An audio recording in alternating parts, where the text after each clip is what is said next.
Hey, and welcome back to a new video. This time I will show you how to embed a YouTube video in your Canva design. So we are starting off with a plain design here in Canva, and now it's very simple. We can click on apps on the left, and then what we are actually going to do is we will be searching for the embed app here in Canva. So we have found the embed app, we are clicking on it, we are opening up, and then it's already very easy. So you can click basically the YouTube button below here. So let's click YouTube, and then an example video is coming up. And now we can simply either just change it or we paste in our YouTube URL here, and it will automatically populate. And now I can change the size.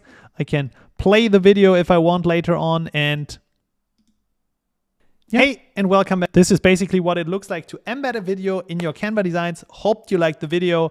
Leave some comments below if you have any questions, and see you in the next video. Bye-bye.